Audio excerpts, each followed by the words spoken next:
Hi, I'm Sebastian Wrench. And I am Thomas Stubbs. And I am Carol Wakeham. Who we are interviewing today for our oral history in the 50s and 60s. So without further ado, I guess we should get going and just talk about, to start, when you were born and where you were born. Okay, I was born in Rhinelander, Wisconsin in 1942. Okay. All right. Um, who did you live with in your childhood home?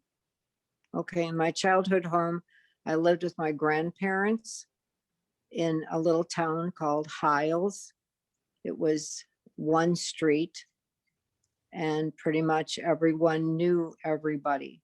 If you weren't related, you knew them. Uh, it was a it was a great way to live. Nothing like today, but of all the years, and I've been here 79 years, of all the years that I've lived, those were the most memorable and the most wonderful. Everyone did everything together.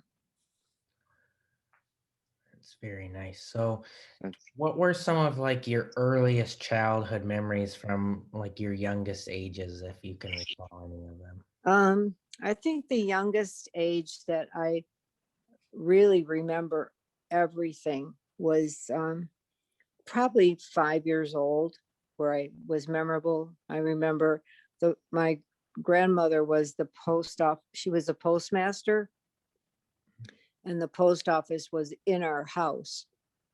And so everybody from town would come down in the morning and pick up their mail.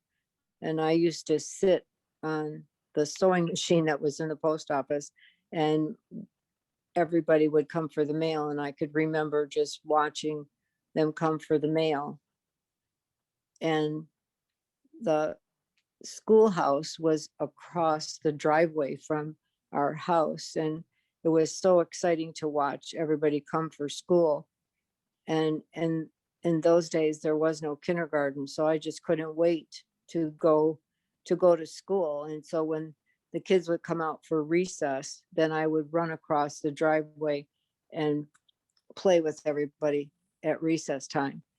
And there were only two rooms of schools. So 1 through 4 would be in one room, and then 5 through 8 would be in the other room.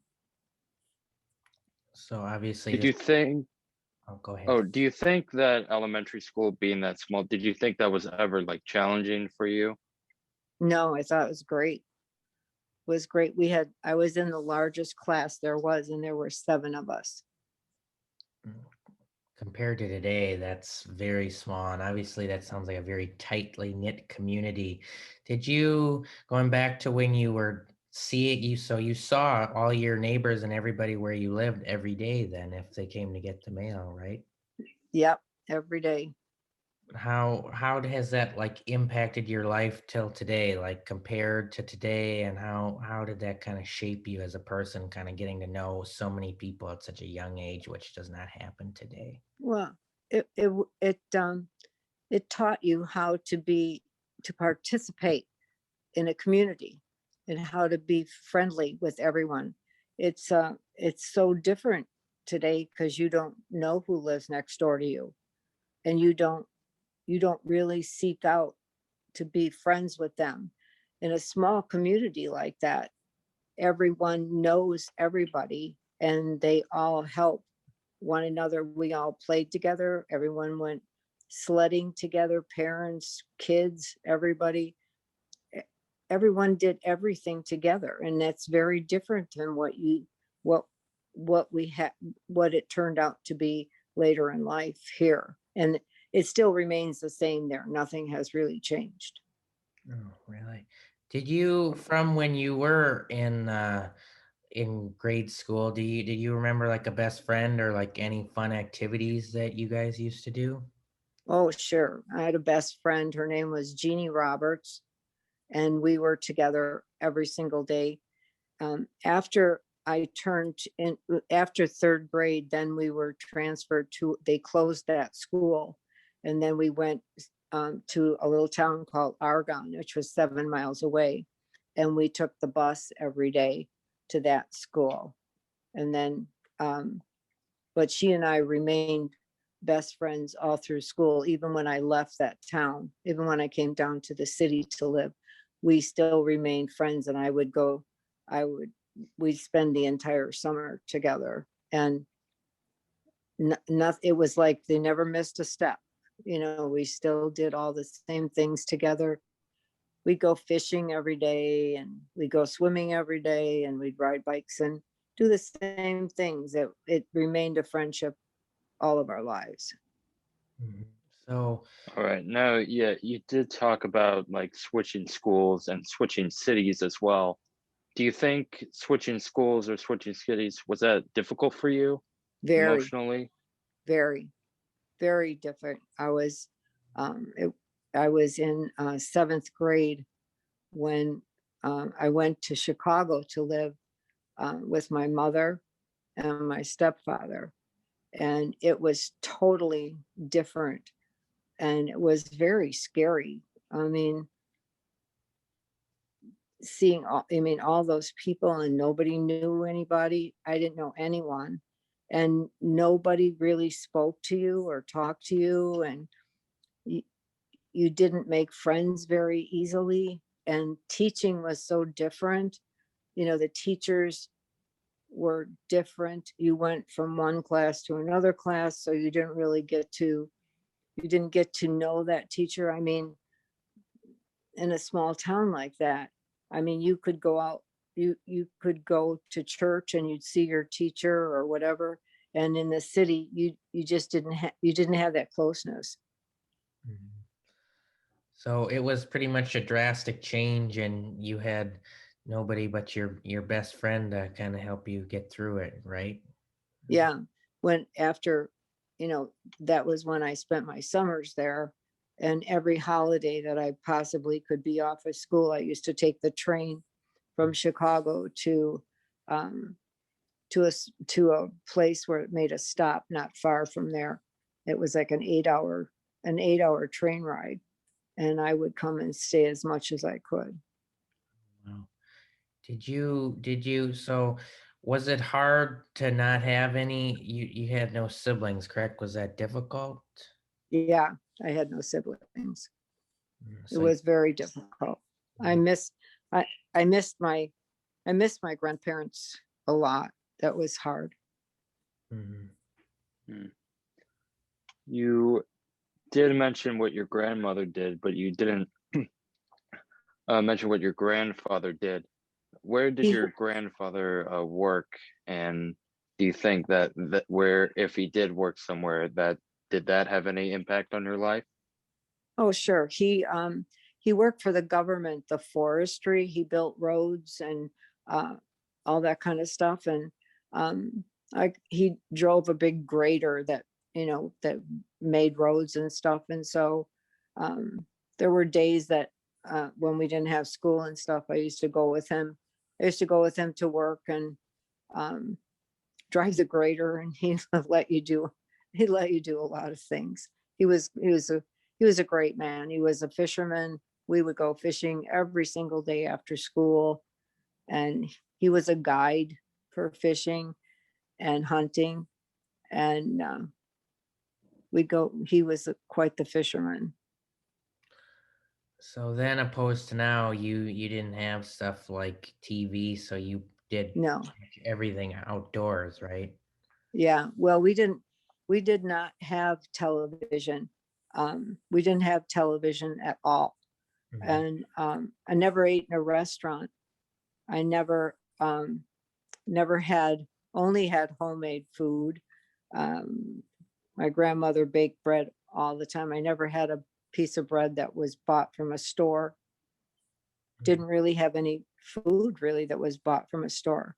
We didn't have when in the very early years, we didn't have running water in the house. We didn't have indoor plumbing in the house. We had a wood stove that heated the house, and it gets pretty cold up north. It gets to be like 30 and 40 below zero.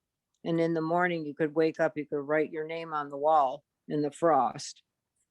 Wow. But in my mind, because everybody lived the same, in my mind, I thought we were rich. That's the concept that is in your mind because everybody lives the same. But as long as you had food and you had clothes and you lived with great people, I mean, it was wonderful. We had music every single night.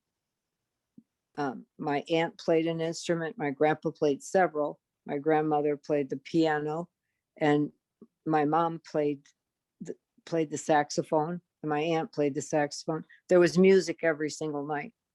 They would play and sing and have good times every single night. Did you play any instruments? You know, it's really sad to say this, but my grandmother taught everybody in that town how to play the piano. And she gave me one lesson and she said, honey, it's just not for you.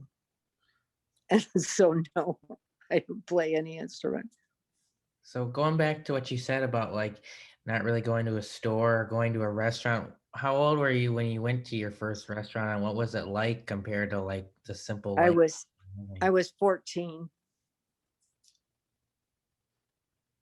I was 14 years old. how was that experience for you? Were you like weirded out or? Yeah, it was like I didn't know that people actually brought your food for you to eat, you know, that you looked at this thing in this menu and you could get what you wanted and then they actually brought it to your table was really strange. Mhm. I just never you know, in school we had hot lunches when I got older, but I never saw anybody, you order it and then they brought it to your table. That was pretty amazing. We talked about your elementary school. How was your middle school? Your middle There school? wasn't there wasn't any. Oh, really? There wasn't. Middle No, school. no. It Right. went 1 through 8. Okay. And You did mention about how it got cold during the winter in your house because you had no indoor heating. How did your family deal with the cold? Just never thought anything, just didn't think anything of it. We're just used to that because that's the way it always was. And you had, my grandpa would get up early in the morning and start the fire and everything would be good. They'd make a fire before we went to bed at night. And they had a cast iron stove in the kitchen and it would heat the house. And so by morning, you know, everybody got up really early because everyone went to bed early because there's no TV. It wasn't like you were up late at night.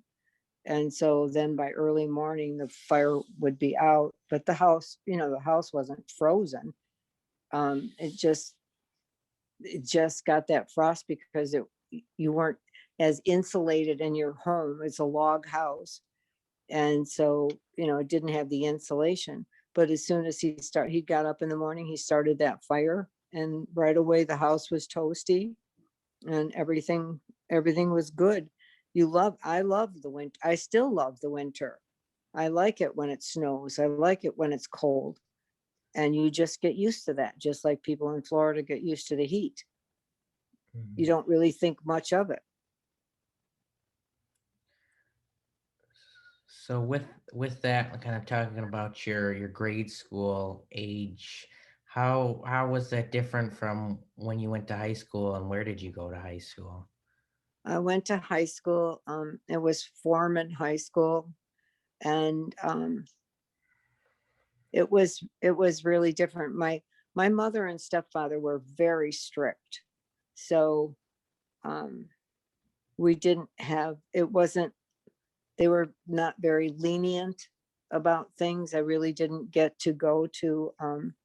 Didn't get to participate in a lot of things.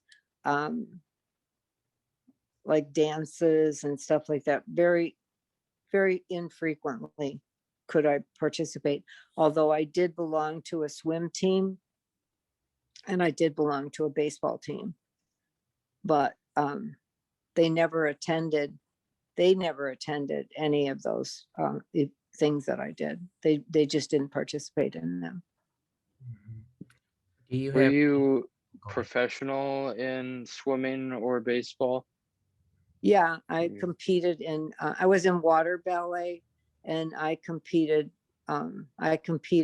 in that sport. I competed with other schools in that sport. So in high school, what were you doing in high school compared to elementary school besides the sports? Were you doing anything, or did you have any new best friends or anything like that? Um, yeah, I had a couple of friends in high school, um, but never really associated much out of school because my parents just never allowed you to go to things. So I didn't really have that. I didn't have that advantage uh, to make friends outside of school. I walked to school with one girl every day. We had a long walk to high school, and I used to meet her on the corner, and we'd walk to school every day to school. Was it hard to not be able to go to the events that some of your friends might have been going to, or how did you spend Yeah, yeah, time? yeah. And that that made that made life not only difficult um, then, but it's made life even difficult now because you don't have, so many of the people that you went to school with, they have made friends and kept friends after you were done with school. They have made friendships for their life. And when you have not had that opportunity, like my children have made friends in high school that they're still friends with. Mm. And that's such a nice advantage to have. It's when you separate your children from all other things that are happening in school, and they don't get to take advantage of making friends in school, then they don't they don't they don't have friends when they leave, and then when they get married they don't have those friends. So it's always an advantage if they want to make friends to let them. Don't take that away from them. If they choose to make friends, let them. Yes. So how did you pass your time then while they were out and about? Did you have a high school job, or Yes. I did. where did you work? I worked for a grocery store. I was a, a clerk. I worked on a register for a food store. How long were you doing that throughout your whole high school career, or Yeah, I did. I did. so how Was did I there did. anything? Oh, sorry. no, go ahead, Thomas. Was there anything unique you thought of when you were working as a clerk? Um, Mhm. I I would go to school all day. You get out at like 3, and then I would take the bus to. It's still there. It's the store is not there, but I would take a bus to my job, and then I would work until 9:30. The grocery store was open till 9:30, and um, then I would, most of the time I would get a ride from somebody that was working, and they would drop me off at the house at my house. But I started working there when I was 15, and I have been working at a job since I was 15 years old, and I'm still working. I'll be 79 next month, and I'm still working full time. Oh, wow. Wow. When would you get your homework done for school? If you were working until 9:30, would you just do it after work? Yeah, I do it after work or on a study hall. It wasn't like I was a great student. At first I was a great student, and then the more that I worked, the less that I I did, but in those days, most people did not go to college. They just didn't. There was very few that went to college, and my parents would never allow you to go to college.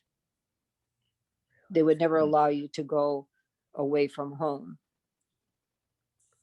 So what, so if you were, so you worked pretty much every day and school wasn't that much of a priority for you because you were kind of forced to work almost because you had Yeah. nothing else you were allowed to do. Did you spend your money on anything? Did you like read books in your spare time or you did not really have much in that? I spent my money mostly on clothes and necessities, and I bought a car. I bought a car with my dad. He used it to go to work in the morning. He worked early in the morning, like he would leave about 3 o'clock, and then he'd be home about 2 o'clock. And so then I could take the car to go to work. But we bought a car together, and mind you, it was a car that was not your new car. You had to like enter through the window and exit through the window. The only thing he was concerned with is it had a heater and a radio. That was the main thing. And it always was stick shift, never was automatic ever. And to be honest, I made both of my kids have a stick shift car when they got their first car. So did Were you, there oh, go ahead, Tom. were there any radio channels in specific, assuming you use the radio, is there any radio channels or stations you like to tune into every time you went to work? Yeah, there was a radio station. I love rock and roll, and they had, and I don't remember, the guy was still around for a long time, and I don't know if he was at WGN or what it was, but rock and roll was a big thing. And when I got a little bit older and I was driving myself, then I would do a lot of things that my parents didn't want me to do, but they didn't really know. And there was a drive-in, was called Skips, and it was where everybody would they would all hang out with their cars and stuff. And so you would just go there and you would just drive around in a circle and then leave and then go around the circle again and leave. It was just like the Fonz, or that they just hang out there. Mhm. So I would go there and just do that, with the car, and think I was a big deal. And I love to dance. So that's one thing that that I did, something that I still love to do. So, talking about your favorite radio stations, did you have any favorite bands or musicians or artists or songs, anything like that? Um, anything to do with rock and roll. Elvis was a big thing. First time I ever saw him on TV, it was like crazy. Anything that had to do with rock and roll, anything that was considered rock and roll and jitterbug, all over that. Do you still listen to that today? Yep, Yeah. still do. Mhm. I believe you mentioned the Fonz earlier when you were talking about the car situation. Could you explain what that is? The Fonz. Yes.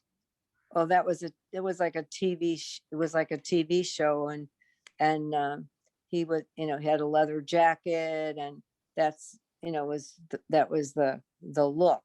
You were very cool if you looked like that and you acted like that, and it was just, you weren't looking like a goody two shoes. You were just acting really cool. What did you graduate high school? And if so, do you remember what year? 60. So where did you go to work after high school, or what did you go on to do right after high school because you didn't go to college? Sure. My first real job was at Mercantile Bank downtown in Chicago, Mhm. and had to take a bus, and then he had to take the elevated. And it was really nice. It was a great place to start working. And I worked in a steno pool, and then they would just send you to different departments to work in a bank, and like secretarial work. And then they would then you'd work in one department, maybe in trading for a day, and then you'd work somewhere else. Every day would be somebody different, but they sent you to school before you went and worked in any department, because the bank at that time, they had a certain way to set up a letter, or to put it in an envelope, or how you would address it. The bank never sent out a letter. Everyone did it the same. How to address it, what side of the page, everything was perfect. How to fold a letter and put it in an envelope. I mean, all these things were just so at the bank. Did you go on to do anything like banking, or like did you have like a favorite job or task that you did at your first real job? No, I didn't stay there for a long time, because it was so difficult to get downtown, to go downtown. It was such a long haul, the bus ride, and then the elevated ride, because you'd have to take the bus to a certain area, and then from there you have to take the train or the elevated. It was a real task. So um, from there I went to work at a uh, a loan company, a collection agency, Mhm. and that was an eye opener. Let me tell you, they were ruthless. Oh my goodness. I mean, they were collecting on people that bought furniture or a car or something, and you would send out notices, to their home or their business or whatever, and then they had collection people who would call them and try to collect their money, and they were mean. Oh, it was just awful. I couldn't take it. It was just too hard. What would happen if the person couldn't get the money? They'd have to have somebody repossess their They stuff. would they would threaten them with things that they can't even begin to do today. They would threaten them with all kinds of nasty stuff. Mhm. And then they would go pick up their furniture or whatever and take it away from them. And I just couldn't. I just couldn't see that. I just couldn't stand it. It wasn't Sounds nice. terrible. It was terrible. It was awful. So after that, do you remember where you went on to work? Um, I worked for a company called Webcor Dormeyer, and they were a huge company that made stereos and small appliances. That was a great company. And I worked there for a long time. That was a great company. What did you do there? I worked on, at first I started as an admin, and then I worked on the switchboard, which I loved. It was so much fun. Oh my goodness. I had so much fun. I loved it. It was something so busy and just so much fun to do. And so I stayed there for a long, long time. And I stayed there until I went to cosmetology school. So we kind of forgot to touch on this, but when did you get married, and like what point in your career or life did that happen? Well, I got married in 1965, Mhm. and that was like in the midst of the Vietnam War. Mhm. And when just before, all the riots and things that were going on, um, life had been pretty, pretty easy going until that Vietnam War thing. That was pretty harsh. Was your husband drafted into the war? Or? No, no, no. And that was fortunately for him, but unfortunate for so many others. It was a very bad time. I Mhm. didn't get How married did till I was almost 25. So,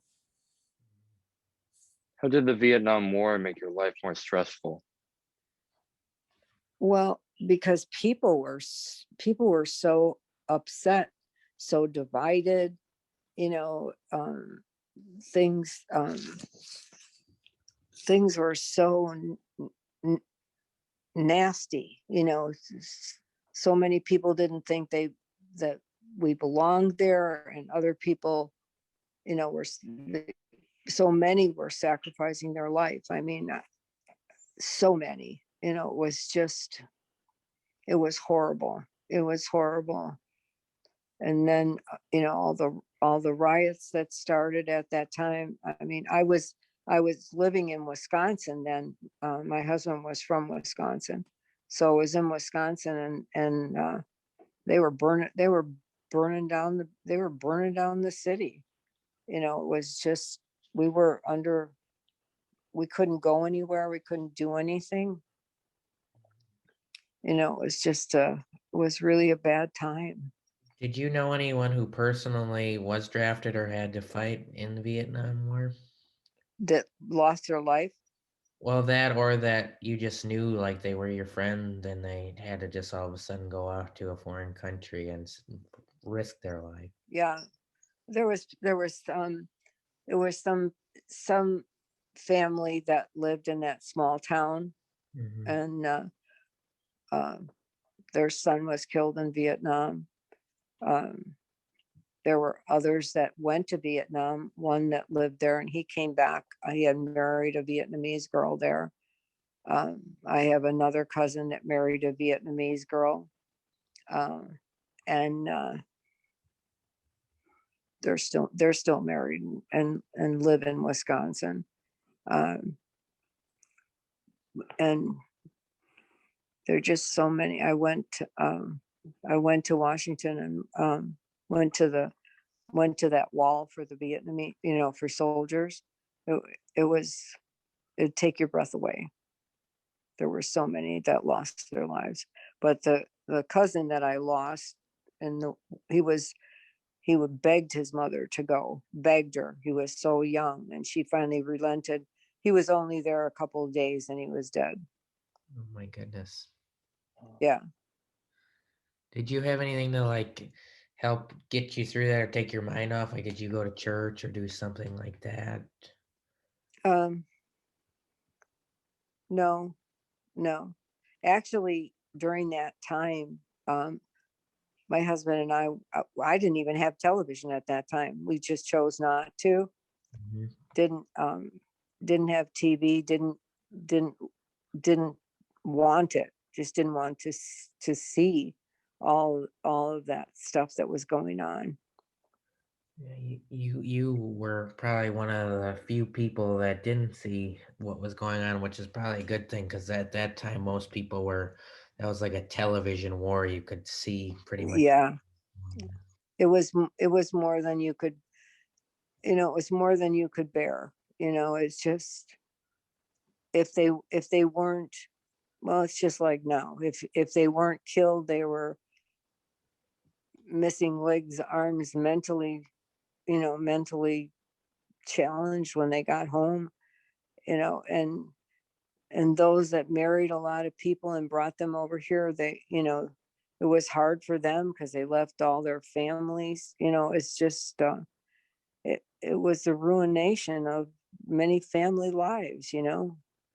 If you don't mind, could you tell us kind of like what your stance or opinion on the war was, or did you guys just kind of like not want to deal with it? I just think that, I just think, I just don't think a war is an answer to anything. I don't think that, I mean, not that I don't think that, I guess some things need, some things like Hitler doesn't need to be stopped. He did. But I think today there's so much corruption within all these countries, and they go there, they have war, and they don't, it's not accomplishing anything. It isn't accomplishing anything. Look what they are now. They're pulling out of wherever, and they're leaving those people devastated, and they're leaving them in the same boat they found them in. They haven't changed anything. And all these young men and women, have mental issues and missing limbs. What did it accomplish? Nothing. Yeah. Yeah. Were there any other historical events during the war you remember, such as statements from Johnson or Nixon, or news about the college protests? I think that a lot of times young people have better ideas about, older people that are sometimes in politics.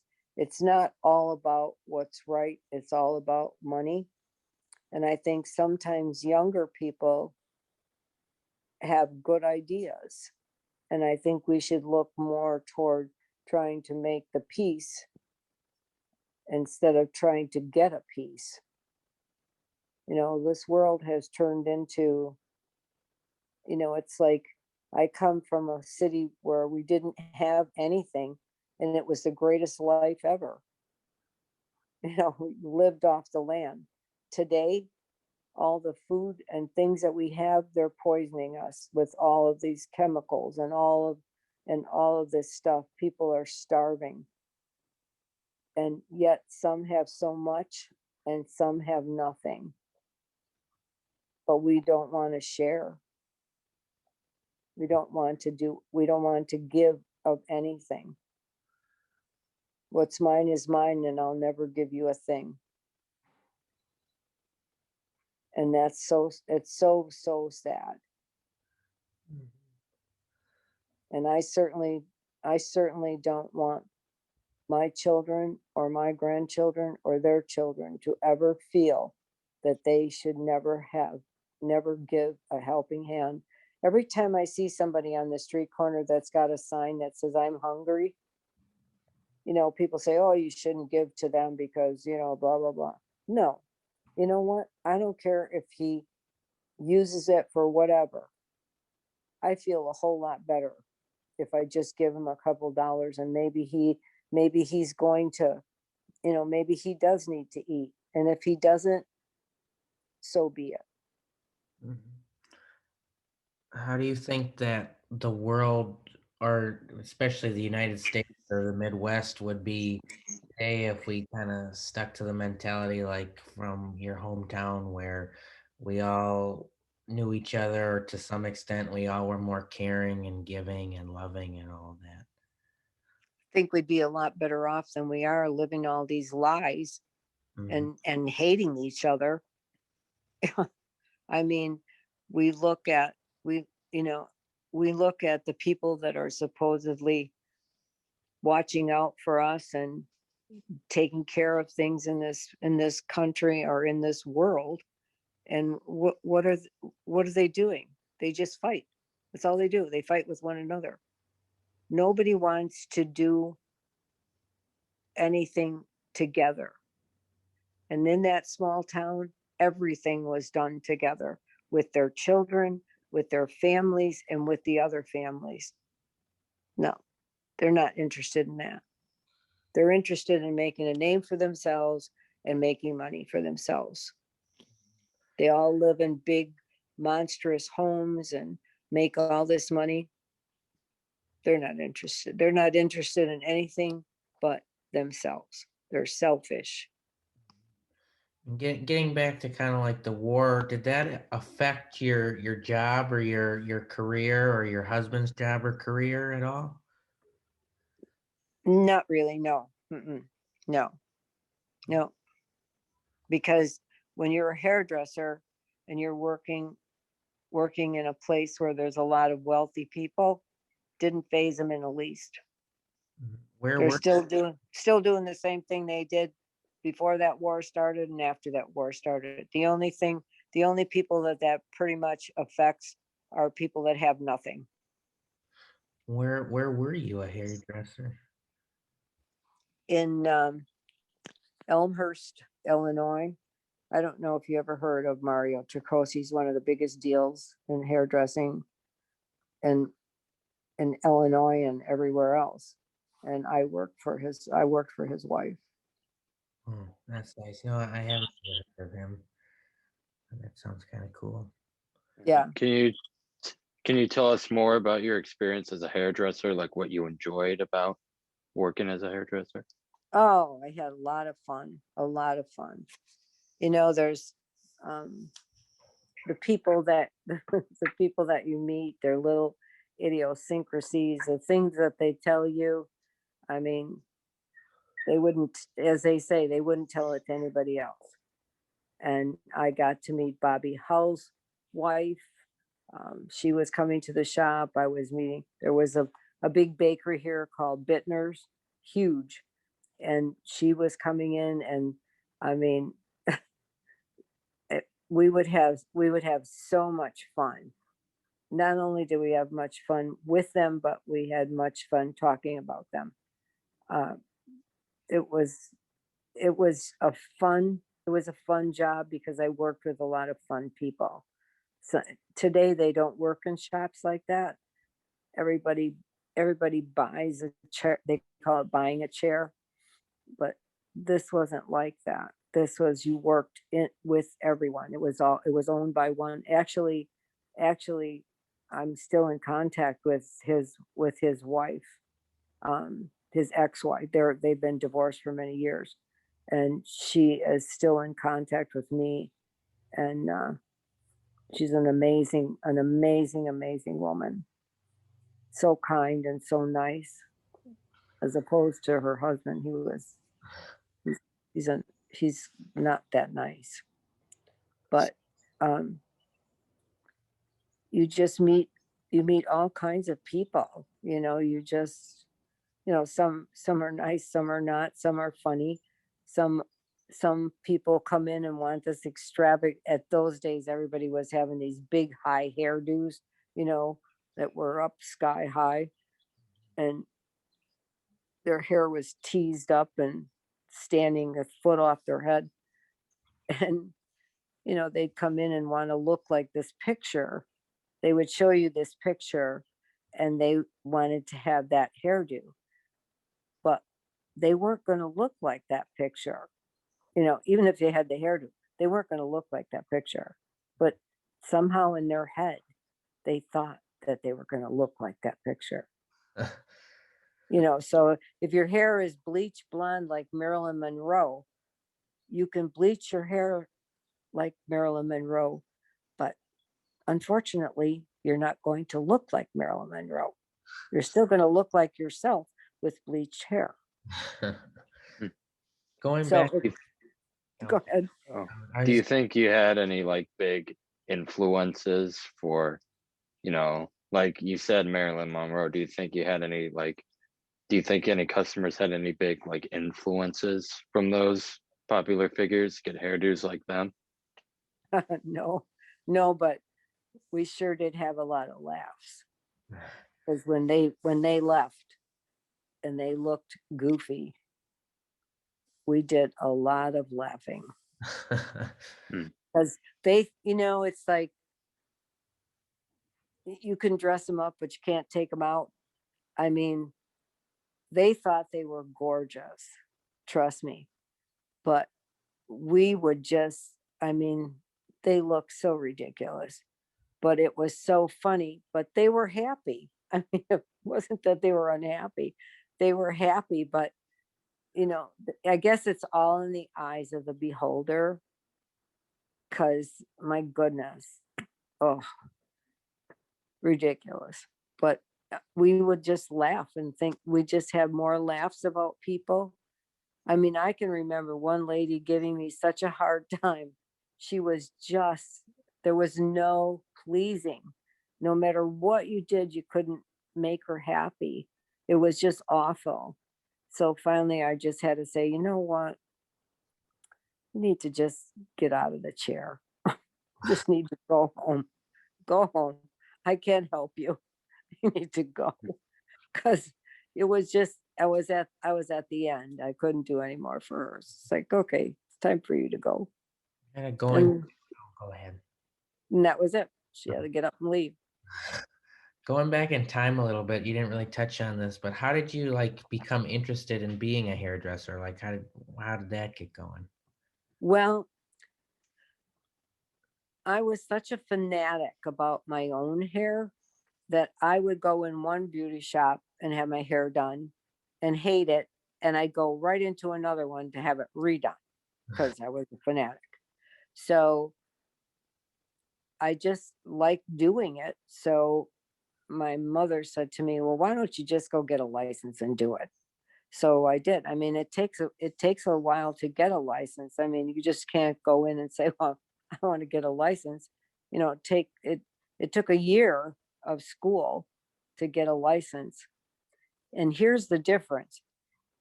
It was $1,000 to go to school to be a hairdresser when I got my license. And now it's almost $100,000 to get a license. Oh, wow. Isn't that ridiculous? It's ridiculous. Absolutely ridiculous. And then you have to pass the board. You have to take a board exam. You take a physical board exam and then you take a written exam as well. Because you're using chemicals, so you have to. Where did you go to, I suppose, cosmetology school or whatever it would be? I went in Oak Park. It was called Ippolito School of Cosmetology. It was four men. They were four brothers that taught, and they taught the European way to do it. And it was really great. It was a very well recommended school. Was that like a pretty common job at the time? Or It still is. It still is. I mean, it's still a great career. It's still a great career. how long People make a lot of money. how long were you a hairdresser for? Until I had my son since the beginning of 70. And then I guess we could get into that a little bit. Like, how many children do you have, and when did you have them? And we can kind of get into their childhood. Well, I had my son in 70, and I had my daughter in 76.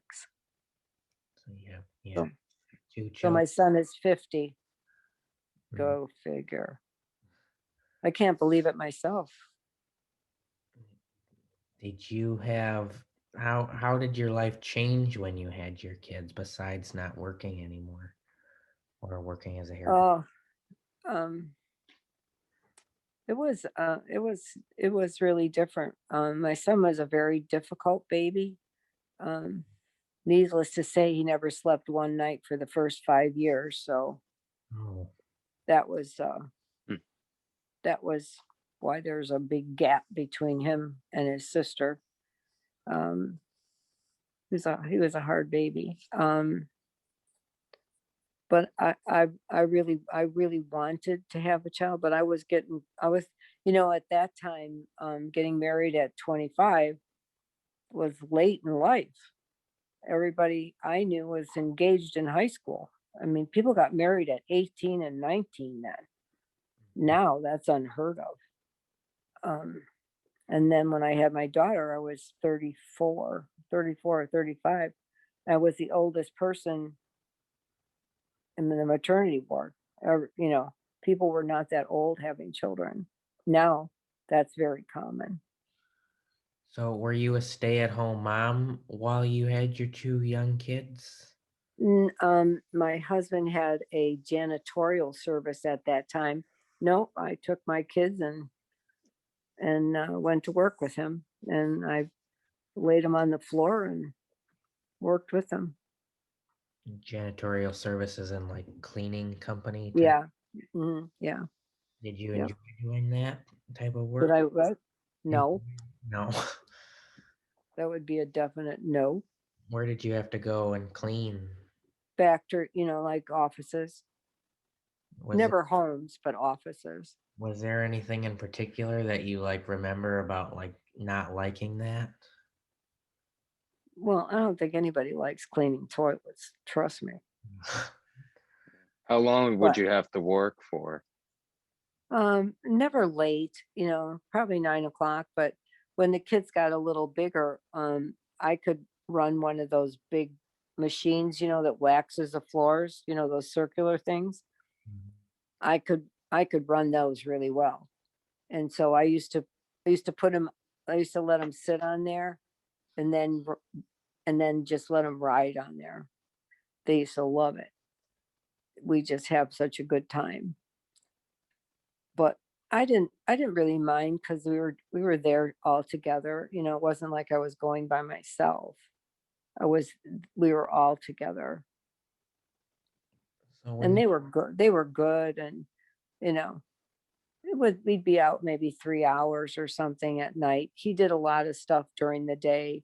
He did, like Lake Lawn and the Abbey and stuff like that. The kitchens, the floors and stuff.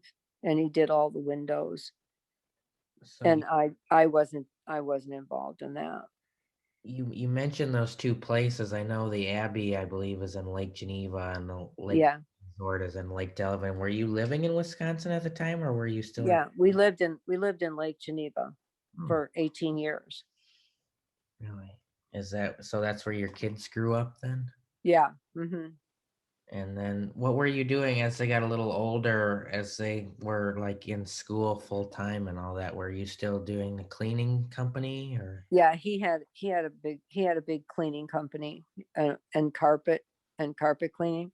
Mhm. And the kids liked it because they had, there's a lot of wealthy people in Lake Geneva.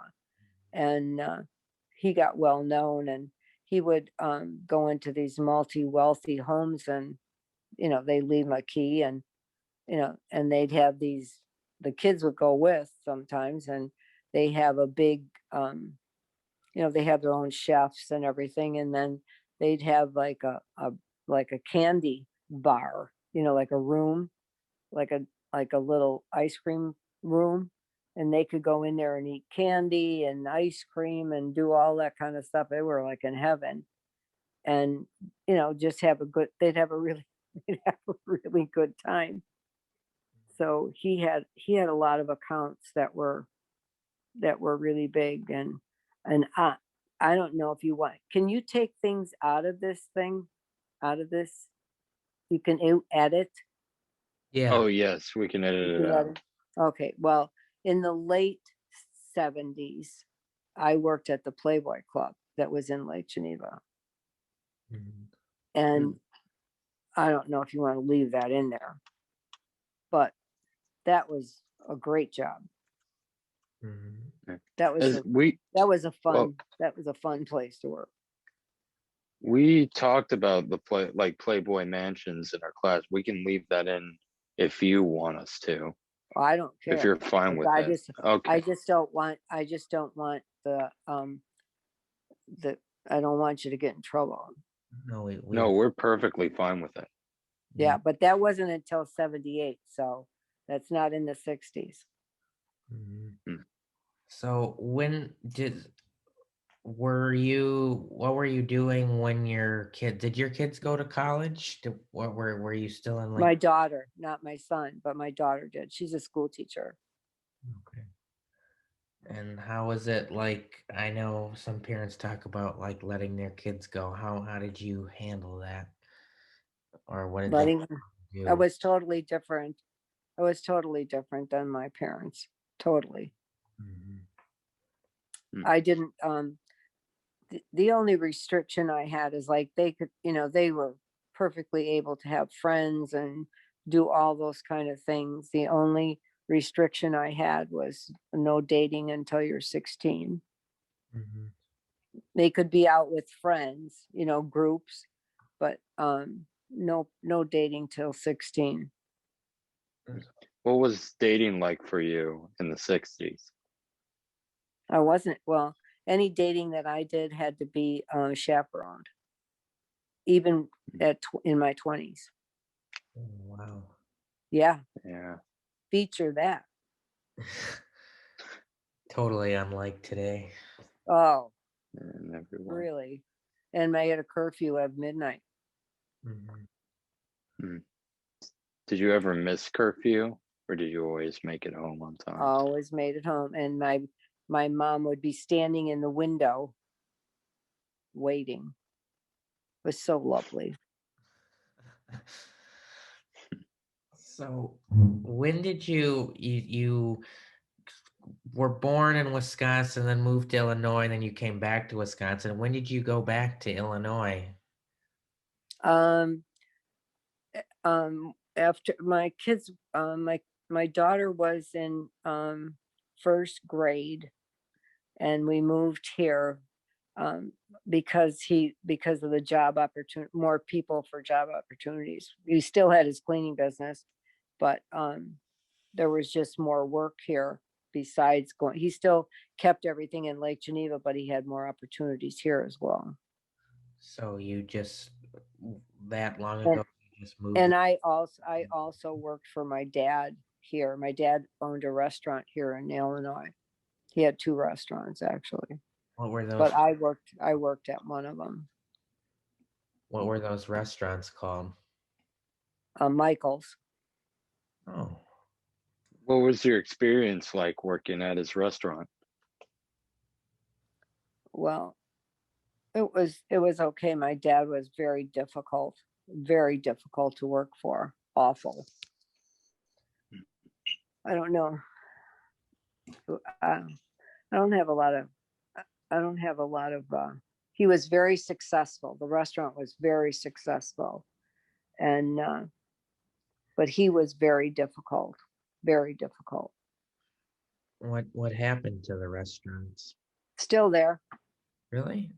It's still there. Yeah. Somebody else owns it now. He's dead, but somebody else owns it. But it's still there. Mhm. And they had a secret recipe, and that's up here. Hmm. Only my brother and I know it. A secret recipe for what? Like, It's an Italian beef stand. He has Italian beef and stuff like that, but the beef isn't as a secret recipe. that's cool. Yeah, that's And really I've nice. never divulged it actually, So, even after he's gone. being in Illinois, did you spend a lot of time in like Chicago, and did you meet anybody famous or anything to that tune? Well, no, I mean, we lived in Chicago. I mean, that's where I went to. That's where I went to high school, and that's where I went to part of my grammar school. But I didn't meet anybody famous there. The only famous people I met were working at the Playboy Club. I met famous people there, and that was it. Mhm. Other than that, nobody famous. Mm. Uh, So- go Did ahead. you meet any famous or infamous people from the 50s and 60s in your life? Um, no, not then. Wasn't until I worked at the Playboy Club that I met famous people, and that was in the late 70s. Okay. Even if they were popular during the 50s and 60s? Yeah, I think that I think the one Ricky Nelson, they were popular. In his family had that show I told you about, Ozzie and Harriet, and he was one of their sons. And then he became very popular after that show was no longer on the air. He was a rock and roll singer, and he played at the Playboy Club, and he was killed in an airplane accident.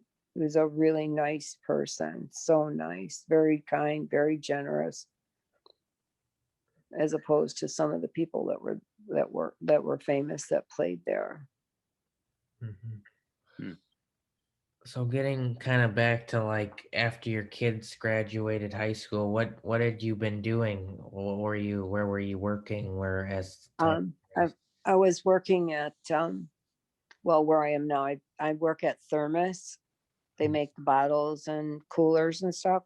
I've been there for 23 years. what have you been doing? What do you do at Thermos? I'm a receptionist and an admin. Hmm. I obviously, what do you like so much about that job that you've been there for such a long time? They're just a really nice company, and they're very nice to me. Um, it's a company where, I worked at other places, and there's a lot of bickering and a lot of, you know, yelling, and I just can't work like that. I just can't stand it. And here, I've been there 23 years, and I've only heard somebody raise their voice twice. And if they do behind closed doors, I've never heard it. Mm. And that's the way I like to live. I don't like, it upsets me when people are, angry and all upset. And I know now that they probably just keep me because they really like me, I guess, because we've been in COVID for well over a year, and I'm the only one in the office, and I'm there from 9 to 4:30, and nobody pretty much is there, just me. How did And you start at that job so long ago? what was that thing? How did you get a start at that How'd job? they get the job? Yeah. Um, well, I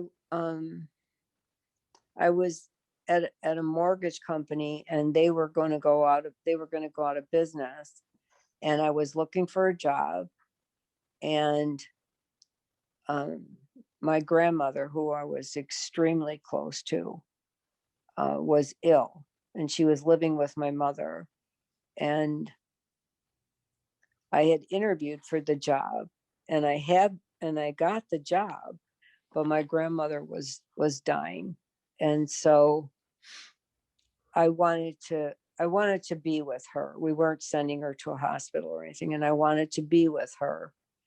And so I called the human resource director, and I said, I'm not going to come to the job until she's gone. And I said, if you need to find somebody else, just go ahead. I said, but I'm not going to leave her.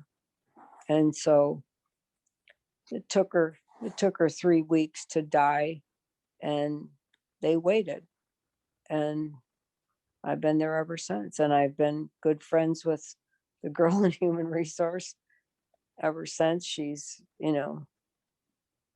we became friends, and we're still friends, and she's no longer there, and I'm still there. And I have good friends that are, I've seen their kids born, and I've seen them go through high school, and I've seen them go to college and graduate from college. And it's just been a good place. It's been a good place to be. It's not been I don't wake up and think I hate going here. I don't. Uh-oh, I got to go plug my phone in. It's dying. But I like it. It's only a mile from my house, so I can just run and go there quick and come back Do you work full time, like every day, or? every day. Well, now I don't. Now I work 4 days, and Fridays I don't work because they don't need me to, but they still pay me for a whole week. Mhm. And, but they're thinking about, there's nobody in the office because of COVID, but they're thinking about opening the office again in July, Mhm. which I pretty much am happy that they haven't. Because who doesn't like to work 4 days and get paid for 5? So you're pretty much there, like answering phones and doing that by Yeah, yourself? yeah, yeah, and doing their shipping and taking care, because they all work from home. But the problem is that a lot of times their computers um, get shut off, so they need someone there to reboot them, Mhm. and I'd have to do that. And then I have to ship out products and stuff too. So how And I do some stuff for accounting too. do you like being the only one there, or do you No, know? not so much. The chief financial officer is usually there every morning, but now he quit. So, a lot of these people, they've had a lot of people quit in the last month. Mhm. Job opportunities are opening up. So, they're looking for other opportunities. Have you ever had the opportunity to be promoted, or have you just probably not wanted to if you've had to? No, I just love it the way it is. It works out perfect for me. And it's really, there's only 60 people there. Mhm. And so there really isn't anywhere to go. Mhm. If they hire you for marketing, there's just maybe 3 or 4 people.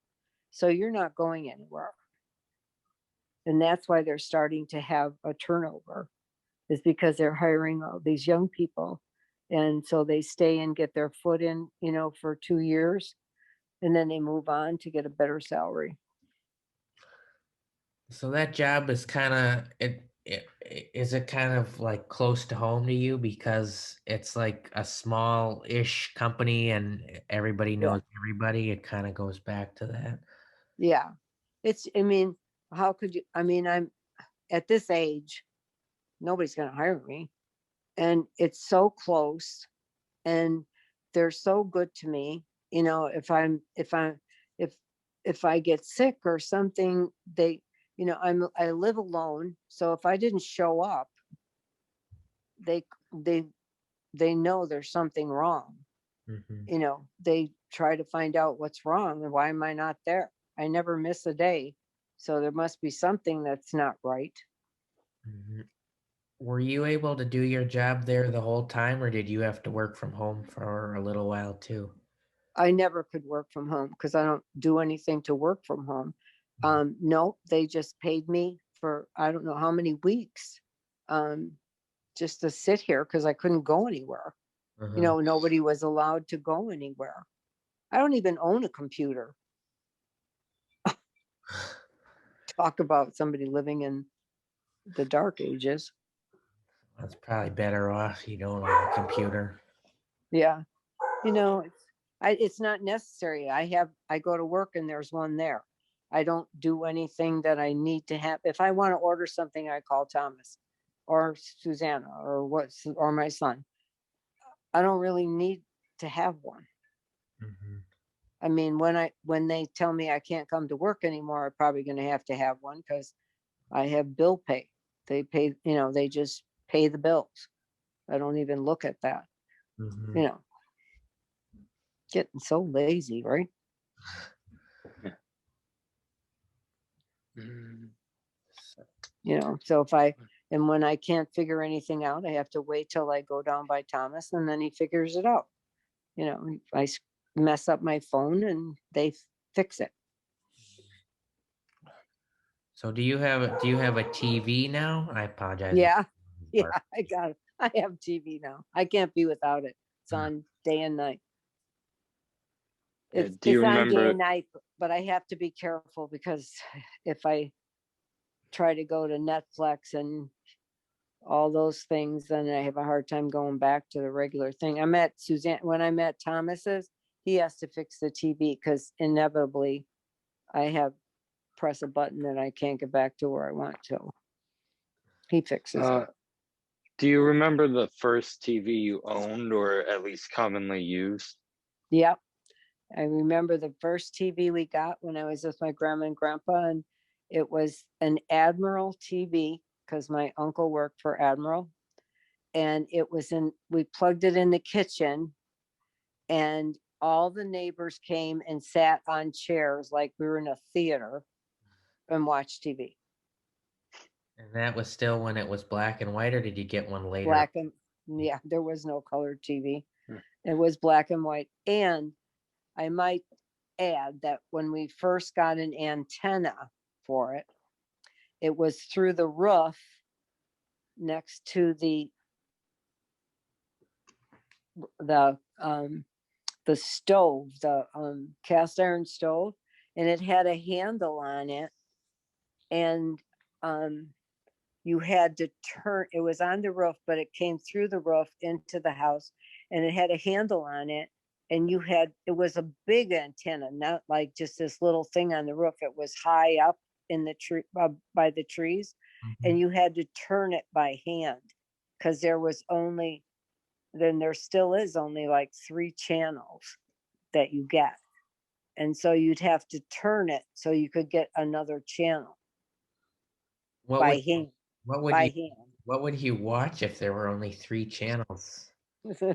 whatever that other channel had on. It's like Sundays were a bust because it was always some stupid sport, and then at that time TV went off at midnight. There was no TV after midnight. How would you say, like, over your life that technology has changed, like, your life and the way that you live? Well, everything has changed. I mean, for many years when I was living with my grandparents, we never had a phone. And then when we finally did get a phone, there were 13 parties on a line. And then you had a ringer, like your phone number might have been 333, but you had to dial it by a ringer. So you would go once around just one time, around again would be another time, and another time around again. So a short would be half a ring, and then a full one would be going all the way around several times. So I have to laugh because I see these kids can't even, if it's a dial phone, they can't work that. I don't know how in the world they would work one that had your number would be 3 shorts and a long. I don't know what the heck they do with that. When do you remember when you got your first cell phone? Let me see. Oh. It isn't that long. It isn't that many years ago. I don't know. It might have been. I didn't have one when Thomas was born. Maybe 6 years ago. Oh, so you didn't even start with like one of those suitcase phones. You started with like a flip phone or a smartphone? Yeah, we started with my husband had one of those things, those big things. But I didn't have one. I think when Susanna was graduating, got a phone. I think she was graduating from high school, I think. I don't know, but I haven't had a phone for a very long time. I didn't really need one. Now I can't live without it. So crazy. What was I gonna say? Do you wish that, like, people would do more things like like you used to do, like go fishing and do stuff that's actually beneficial instead of just kind of like sitting on a screen all day long. Yes, Mm, I I loathe, I truly do not like that every single minute of every day you sit down and they're on their phone.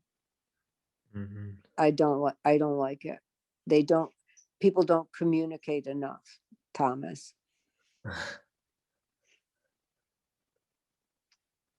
And you'll go out for dinner and they're on the phone. What are we going out for dinner for? And if you're on the phone, you're here to, I want you to tell me things. I want you to tell me about your day. I want you to tell me about your life. I don't want to read the numbers on your phone. Have you like, do you just use your phone as a phone, or do you use it to do like, do you do like social media and all this stuff that like the more new? No, no. I read Facebook maybe once in a while. You know, I don't communicate with it. I mean, I have to have it because um, I need it for directions. I can't I can't find anything anymore. You know, I don't even know my own kids' phone numbers anymore because the stupid thing is on the phone. And so now you don't dial a number. For some reason I don't know their dad's phone number. I don't know my son's phone number. And when I don't have the phone, then I'm not able to call them because Mhm. I don't remember their number. Isn't that crazy? Yeah, Yeah. I just tell I like tell Siri to call people. I don't really know I how. know, I know. But you haven't got it committed to your memory. Years ago, every phone number was in your memory. Mhm. Right. And I mean, my son's had the same phone number probably for 10 years, and I don't know what it is. I couldn't tell you today what it is. Mhm. So with working so much at throughout your whole life, like lately, you're there by yourself. What have you been doing for fun or to try to just get away from work? Do you do anything really, or Yeah, I come down and see Thomas how often you do that? almost every weekend. Oh, you drive from Illinois to, Mm-hmm. oh wow. Yeah. Mm. I drive from Illinois to their house, and then their mother tells me I shouldn't drive with them in the car. How long I is mean, that drive you do every week? What, hun? How long is that drive you drive every week? It's about 2 hours for me, Pretty good. but mm, I, it's really, I own a rental property there in Milwaukee, and right now I'm renovating it. So I go there and do nothing. I go there and just look to see what they've done. And so far, nothing. mm, But I mean, I love Wisconsin. I love it. I love it. I don't like the city. I wouldn't mind just visiting it, but as far as just people are not the same. Wisconsin people are super nice. They're super patient. They are not in a hurry. They'll always talk to you. They're they're just different. They have the time, they have the patience. People here, the guy next door, I live in a townhouse, he just moved in. Haven't even seen him. Don't even know what he looks like. I'm just grateful that he has a motorcycle and he doesn't park in the garage because we share. Mhm. But mm, I haven't seen him. Uh, that's how it is. You know, if you're in Wisconsin, the neighbors stop and they give the dogs a treat. They stop, they say hello. You know, if you Mhm. need something and they're out of town, just tell me, I'll help you. It's totally different. Mhm. And that's why I like Wisconsin. People are slower. You know, when they check your groceries out, they're not throwing them. You know, it's just it's a different pace of life. How- And I like that. I like the pace. Going back to what you said, how did you end up with a rental property in Wisconsin? You never really touched it. Because I was going to, when I can't work anymore, Mhm. I was going to just take one of the apartments and live in there. And then that would, pay for, I would be rent free, Mhm. and it would be an income. It would be an income for me.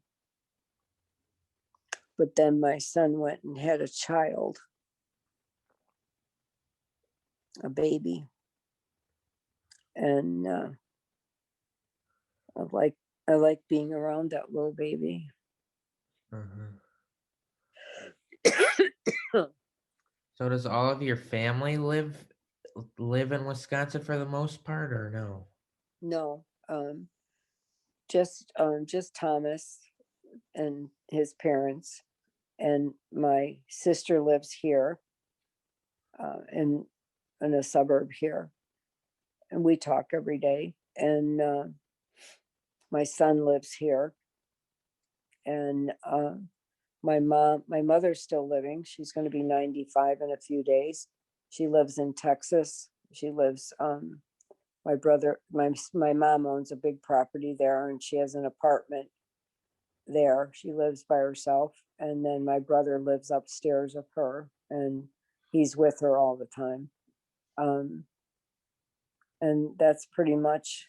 I have a cousin that lives here, two cousins that live here that I'm close to, and pretty much everyone lives around here. But we don't. My sister and I are very close. Mhm. So Has COVID changed your, I mean, it hasn't changed your work life, but has it changed your like family life or anything like that? it did at first, because we weren't allowed to go anywhere.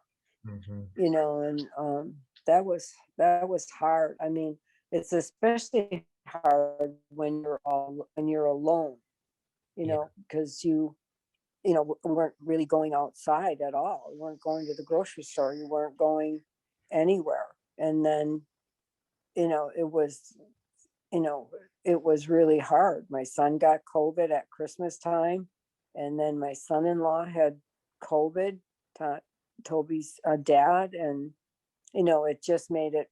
And then they didn't want me going anywhere because of my age. They didn't want me to go here or there, whatever. It was, and those first few weeks, it was awful. You don't have, it's just, you don't see anybody, you don't go anywhere. You can only watch so much TV. Mhm. That was hard. Has it been getting better for you now though?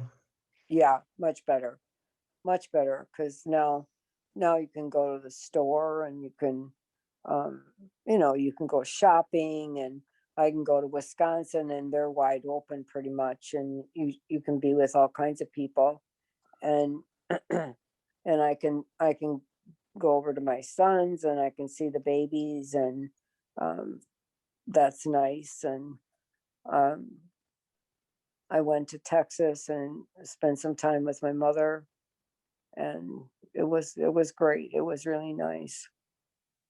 Mhm. So much better. That's how people get so depressed, is when they're having no living contact. Mhm. Oh, I hope that you were able to get through it okay, because a lot of people struggled with that. So We're good. yeah. Awesome. This has been very nice.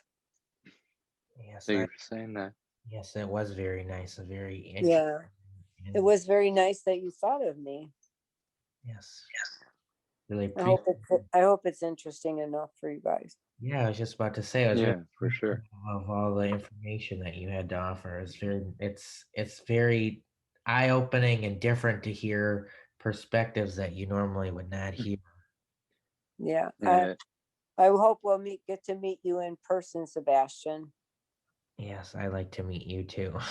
Yeah, it'll be nice. Yeah. Yeah. Is there anything else you wanted to talk about your childhood or other experiences that we didn't share? No, I think it's good. Hmm. I don't, other than taking you guys fishing or something, that's about it. Or snowmobiling, or You went snowmobiling? yeah, sure. No. Really? When did you When did you go when did that snowmobiling? happen? When we lived in Lake Geneva, went snowmobiling. Oh, It really? was so much Oh, fun. So much fun. I've never done that. I would like to do that. Oh, you should do it. You should go up north and do it. Mm, Take a trip with your friends and mm, go snowmobiling. Up there, it's really fun because they usually have so much more snow. yeah. And the lakes are so there's they get so much colder weather and the lakes are full. Oh, you'll have such a good time. Oh my goodness, you'll have such a good time. Mm. It's so much fun. The only thing I don't do is I don't do and didn't do, or I did do and would never do it again, was horseback riding. That was a disaster. Oh my goodness. Oh my goodness. You didn't like, why was it a disaster? Well, the only the only I went 3 times and I got bucked off twice. And the third time I went was when I was working at Playboy, and they said, "Oh, come on down to the stables. We'll take you horseback riding. I guarantee it'll be so much fun." Yeah. So my girlfriend and I go down to the stables, and you have to fill out this paper that are you a novice or intermediate or expert, rider. So as I'm filling it out, I said, "Hey, you got anything less than a novice? Because I'm telling you, I'm pathetic and I want a horse that's got 3 legs because I'm really not into this." They said, "Oh, no, you'll be fine." So they bring out this horse and they're kicking it in the belly. And I'm like, and after they get done beating the thing, then they say, "Okay, this is your horse." I said, "No, I'm not getting on that horse. You just beat the living daylights out of it. I'm not getting on that horse." They said, "Well, we have to do that to get the air out of the belly so that this." I said, "I don't care what you think you're doing. I'm not getting on that horse." So they bring out another horse, get on that, and they all go in a line. It's like just walking along. And so that's great. So I'm like second to last, and my girlfriend is on the end. And everybody's supposed to be a novice, right? And the trail kind of goes through the golf course at the Playboy Club. So everything's going along fine. And all of a sudden, these horses take off at a full blown run. And of course, I don't know what to do. And you're like, your feet are out of the stirrups now. Your hind end is killing you because you're bouncing like a moron. And oh my God, I'm just like shaking. Finally, oh my word. And the ones in front of us, oh, like Wyatt Earp. They're jumping off the saddle and then flying back on the saddle. And I think, oh my God. We finally stop. I'm like shaking. And I got off that horse and I saw some guys go by in a golf cart. I said, "Hello." They said, "Hi." I said, "Can I ride with you?" They said, "Oh, yeah, come on." Oh, okay. I went and got on the golf cart. So this girl who's, in charge of the horses, she looks at me, she comes back and she says, "Where are you going?" I said, "I'm going with them." She said, "You have to take that horse back to the barn." I said, "To the contraire." I said, "Every movie that I've ever seen, the horse always goes back to the barn by themselves. And that's the same that's happening with this horse. He's going back to the barn by himself. And I got on the golf cart and I left. And that's the end of my horse story. I Crazy. don't know. I don't know how we got back there, but it wasn't with me. That sounds awful. It was terrible. I mean, who does that? They know you're a novice. They know you're supposed to just be walking. You're not supposed to be flying through the trail. Because the ones on the end are always going to do what the ones in the front are doing. Well, so much for that trailblazer. That was not going to happen. Not going to happen. But it was fun, you know, but I've never gotten on a horse since. And and my brother and sister had their own horse and were riding all over creation, bareback and all. Oh my God. No, unfortunately, that was not it wasn't me. So sad. That's crazy. Yeah. Snowmobiling is much better. Much better. Okay. Much better. It's the worst that can happen is you run into a tree. Well, at least then you're controlling it. You have no control if you're on a horse and you don't know how to ride it. So Yeah. Yeah. At least you can shut the snowmobile off. exactly. Well, you guys have a good night. Thank you. All right. Thank you so much. Thank you so much. I really appreciate your time. It was very nice having. Yeah, it was great for me. Thank you. Okay, good night. All right, good night. Thank you. You're welcome. Bye. Bye.